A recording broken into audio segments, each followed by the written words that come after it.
Hola a todas y a todos, yo soy la doctora Alba Sánchez y he preparado este vídeo de microcápsula para explicaros conceptos básicos que debemos realizar justo en el periodo preoperatorio de una intervención de cirugía bucal. Para empezar, he distinguido dos momentos. El primero es un momento en el que estamos o bien nosotros o bien también con nuestro equipo auxiliar planificando todo lo que tendremos que hacer y después un segundo tiempo en el cual pasaremos ya a nuestro paciente, le explicaremos lo que vamos a hacer en esta intervención y finalmente ejecutaremos o empezaremos la intervención. En primer lugar, deberemos repasar la historia clínica, principales patologías, medicación que toma el paciente para prever complicaciones, necesidades de más pruebas o de más analíticas, etc. Y además, evaluar también estudios complementarios. Todo esto nos va a ayudar a estimar qué complejidad tenemos o tendremos en esa intervención de cirugía y qué cositas deberemos tener en cuenta o deberemos hablar previamente con nuestro paciente. En cuanto a la historia clínica, no olvidéis los 5 puntos principales, que es qué enfermedades tiene o ha tenido nuestro paciente, por tanto, qué medicación toma para tratar esas patologías y también qué intervenciones quirúrgicas se ha realizado, porque algunas veces tomarán medicación posteriormente o de forma crónica a intervenciones quirúrgicas que se hayan tenido que realizar por distintas patologías o necesidades de tratamiento. Además, qué alergias medicamentosas tienen, pero también alergias a otras sustancias como por ejemplo el látex y además hábitos tóxicos que presenta el paciente. En cuanto a los estudios complementarios, podremos evaluar analíticas que estén escaneadas o guardadas en su historia clínica, hojas de medicación que estén actualizadas y que puedan ser de mucha ayuda más allá de lo que el paciente nos pueda explicar y, evidentemente, evaluaremos previamente la radiografía. En cuanto a las radiografías, estas deben ser lo más actualizadas posibles. Respecto a las radiografías panorámicas, deberían tener un año como mucho de antigüedad. Así que si detectamos radiografías panorámicas que están ya anticuadas o que no están actualizadas, deberemos decirle a los pacientes que se hagan una nueva antes del procedimiento de cirugía. Además, evaluar la radiografía nos ayudará a prever posibles complicaciones y, sobre todo, a estimar qué es aquello que deberemos explicar en el consentimiento informado. Por ejemplo, en este caso de extracciones múltiples, como son restos radiculares, además dientes antrales, ya prevemos la posible complicación de comunicación bucosinusal.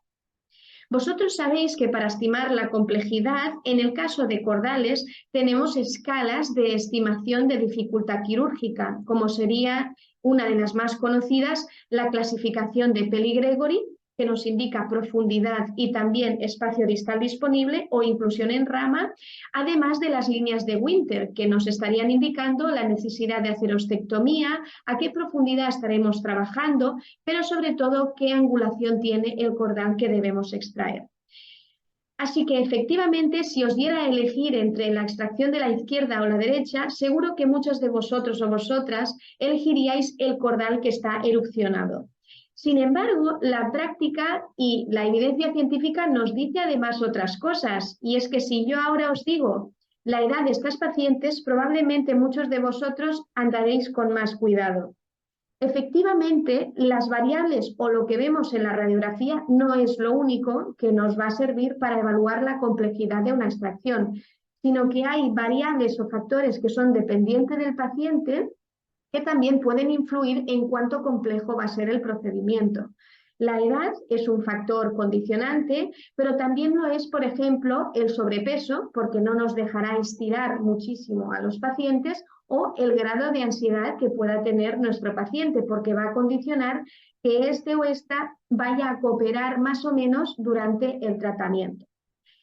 Una vez tenemos esta evaluación hecha, lo que haremos será colocar y preparar todo el material que vayamos a necesitar. En primer lugar, el papeleo, pero también la anestesia, la jeringa, los carpules y todo lo relacionado con el instrumental quirúrgico. Recordad que los fórceps ya los podemos prever de antemano según la extracción que sea, porque estos además no vienen incluidos dentro de la mesa quirúrgica.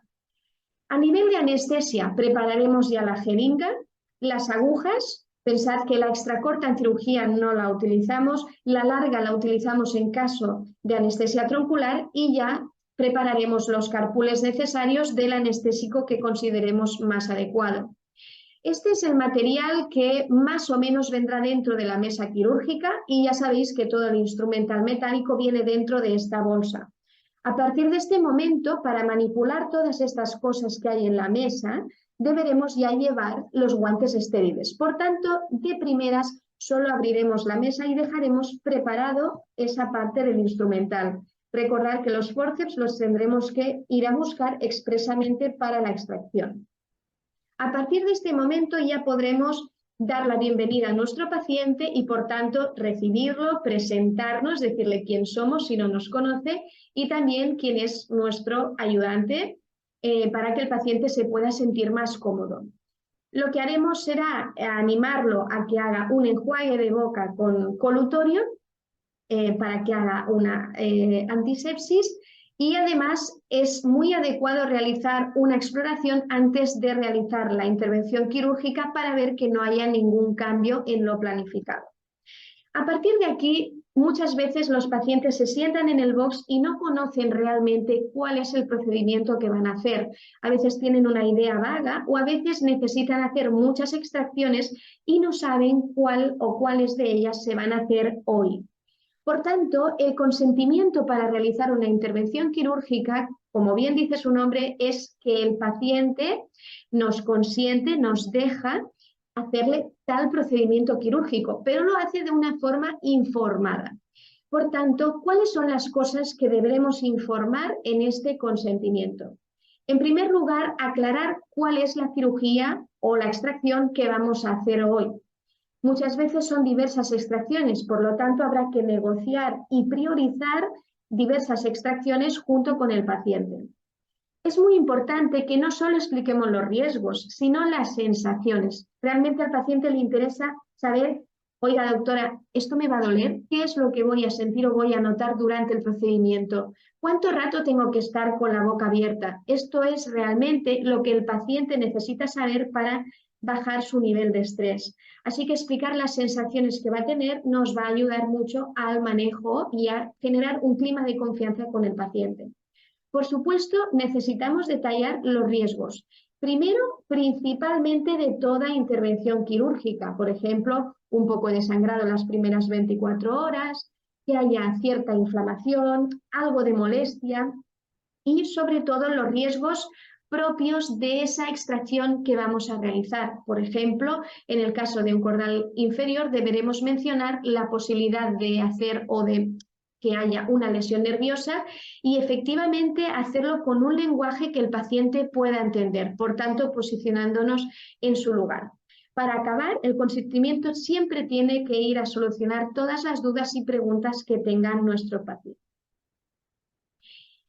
Antes de la intervención haremos el acto anestésico. Por tanto, es un tema de responsabilidad profesional conocer antes de que el paciente llegue al box y se siente y abra la boca cuál es la anatomía nerviosa del diente a extraer. Vosotros debéis recordar y ir abriendo esos atlas que tanto nos gustan, la anatomía nerviosa. La anatomía nerviosa de las zonas que solemos trabajar es una anatomía sensitiva que viene del nervio trigémino quinto par craneal y que este tiene tres ramas principales, que serían las que nos conciernen la V2 maxilar y la V3 mandibular.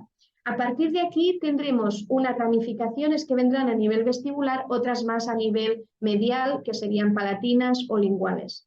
Para extraer un cordal superior, por ejemplo, recordad que es necesario anestesiar el nervio alveolar superior posterior con una infiltrativa a nivel vestibular. Esto también serviría para zona molar e incluso premolar. Y el nervio palatino mayor, que viene a inervar toda la zona de molares hasta el canino, que a partir de ahí hasta línea media y contralateral ya sería una zona del nervio nasopalatino. Por tanto, es necesario hacer dos infiltraciones para anestesiar estas distintas o distintos nervios. Para hacer la extracción de un cordal inferior, por ejemplo, necesitaremos anestesiar el nervio dental inferior, que ya sabéis que es un nervio que tiene un trayecto intraóseo, y lo haremos con una troncular, que podrá ser directa o indirecta. Además, necesitaremos anestesiar el nervio lingual, que inerva toda esta mucosa lingual interna, y el nervio bucal, que sería ese que cruza por el borde anterior de la rama y que da la sensibilidad a toda la zona de mucosa vestibular de molares inferiores. Recordad el lavado de manos. A partir del momento en el que hemos realizado el acto anestésico, nuestro paciente queda a la espera de que nosotros nos preparemos, lavemos las manos, montemos la mesa quirúrgica e iniciamos el procedimiento. Por tanto, mi recomendación es que, ya que tenemos un ser humano que está sentado en el sillón, está anestesiado y podría estar pensando muchísimas cosas, intentemos en todos estos minutos que van a pasar hasta el momento de empezar, acompañar siempre a nuestros pacientes. El lavado de manos, como a partir de ese momento ya estaremos limpios, debemos primero colocarnos todo nuestro equipo de protección facial, gafas, mascarilla, gorro, y también eliminar todas las pulseras, anillos, todo lo que tengamos en las manos.